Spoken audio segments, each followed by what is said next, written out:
বন্ধুরা, মালয়েশিয়ার কনস্ট্রাকশন সেক্টরের কাজের জন্য আজকে এই গুরুত্বপূর্ণ বিষয় নিয়ে আলাপ করব। তো বন্ধুরা, যারা আমার চ্যানেলটা এখন সাবস্ক্রাইব করেন নাই, চ্যানেলটা সাবস্ক্রাইব করে রাখবেন, পাশে থাকা বেল আইকনে ক্লিক করে রাখবেন যাতে প্রতিনিয়ত মালয়েশিয়া সংক্রান্ত আপডেট আপনাদের সাথে চলে যায়। প্রিয় বন্ধুরা, মালয়েশিয়াতে প্রচুর পরিমাণ কনস্ট্রাকশন ওয়ার্কারের প্রয়োজন আছে।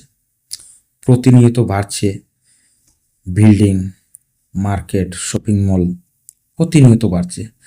আর এই কাজটা করতে গিয়ে কিন্তু প্রচুর ইয়াং বয়সের মানুষের প্রয়োজন হয়। তারা বেছে নেয় ইয়াং বয়সের যারা কর্মরত আছে তাদেরকেই।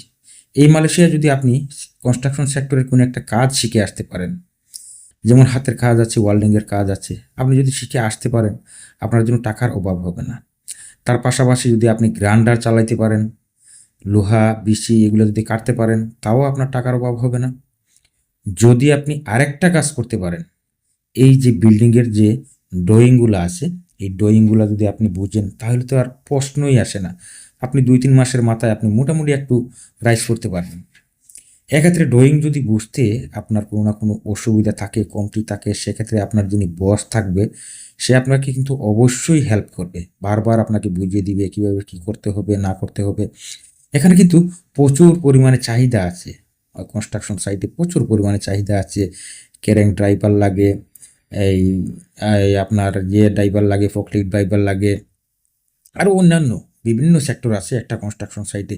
এই যে ফকলিফটের ড্রাইভার লাগে বা ফকলিফটটা কীভাবে আপনি নিয়ন্ত্রণ করবেন, সব কিছু এ টু জেড আপনি কনস্ট্রাকশন সাইটের ভিতরে কিন্তু বিভিন্ন সেক্টর আছে। প্রত্যেকটা সেক্টরে কিন্তু লোকের প্রয়োজন হয়।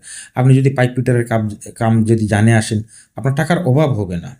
কারণ আপনি সব কিছুর মূলে একটা কনস্ট্রাকশন সাইটের ভিতরে কিন্তু বিভিন্ন সেক্টর থাকে।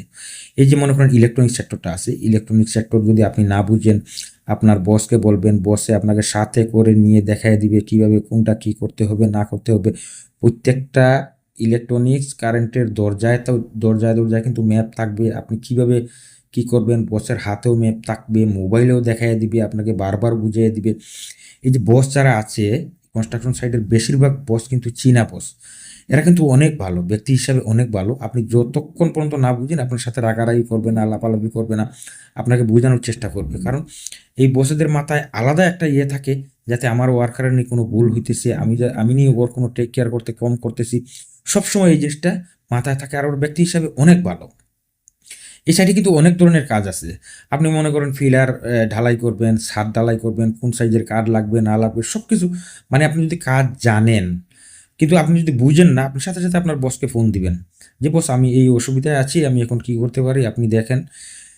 মানে বসের সাথে আপনার সবসময় কন্ট্যাক্ট থাকবে। তবে আপনি অন্ততপক্ষে মিনিমাম একটু ইংলিশ জানতে হবে, একটু কাজের অভিজ্ঞতা থাকতে হবে। সেক্ষেত্রে দেখবেন একটু পরেই বস আপনার ফোনের সাথে সাথে বস চলে আসে আপনার পাশেই। বস আসার পরে জিজ্ঞাসা করছে কী সমস্যা, বসে আপনাকে মোবাইলের মাধ্যমে বুঝিয়ে দিতেছে। কারণ এই ড্রয়িংগুলো কিন্তু মোবাইলেও থাকে, হাতে কলমে তো থাকেই, মোবাইলেও থাকে। আপনি যদি একবার না বুঝেন বারবার কিন্তু আপনার বসে আপনাকে বুঝিয়ে দিব। এই বসরা চায় না তার কোনো ওয়ার্কার মানে না বুঝুক বা কম বুঝুক, এই ধরনের কিছু চায় না। আপনি কনস্ট্রাকশন সেক্টরে যদি কাজ করেন, কোনো না কোনো কাজ আপনি শিখে আসবেন, দেখবেন যে আপনার টাকার অভাব হবে না। আপনি কীভাবে ঢালাই করবেন, কীভাবে মশলা বানাবেন সব কিছু এখানে বাংলাদেশের কাজের মতো না। বেশিরভাগ কাজই হয় আপনার মেশিনের মাধ্যমে, মেশিনে সব কিছু রেডি করে দিবে, আপনি হাতের কাজটুকু আপনি করবেন। তো এছাড়া যদি আপনি গ্রাইন্ডারের কাজ জানেন, আপনি গ্রাইন্ডার দিয়ে যদি বিচি কাটতে পারেন বা লোহাকে মালয়েশিয়ায় বিচি বলে, লোহা কাটতে পারেন, তাহলে দেখবেন আমার কাজের কোনো ইয়েই আসে না। ভিডিওটা প্রচুর পরিমাণে শেয়ার করবেন।